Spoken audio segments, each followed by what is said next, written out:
This healing work is given as a divine providence to us to return to our divine natures.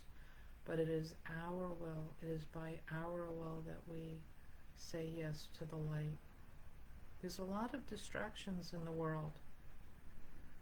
A lot of things that will take us away and keep us vibrating that divine harmonic resonance that will keep us in a low state, forgotten,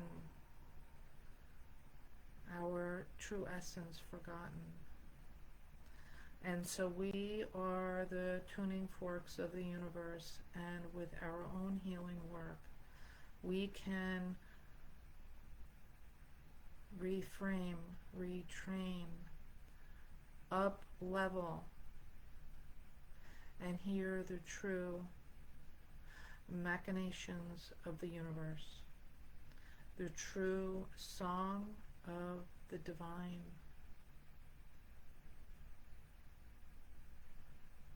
And it's beautiful. And your soul knows this and is searching for this. You are actively searching for your divine essence.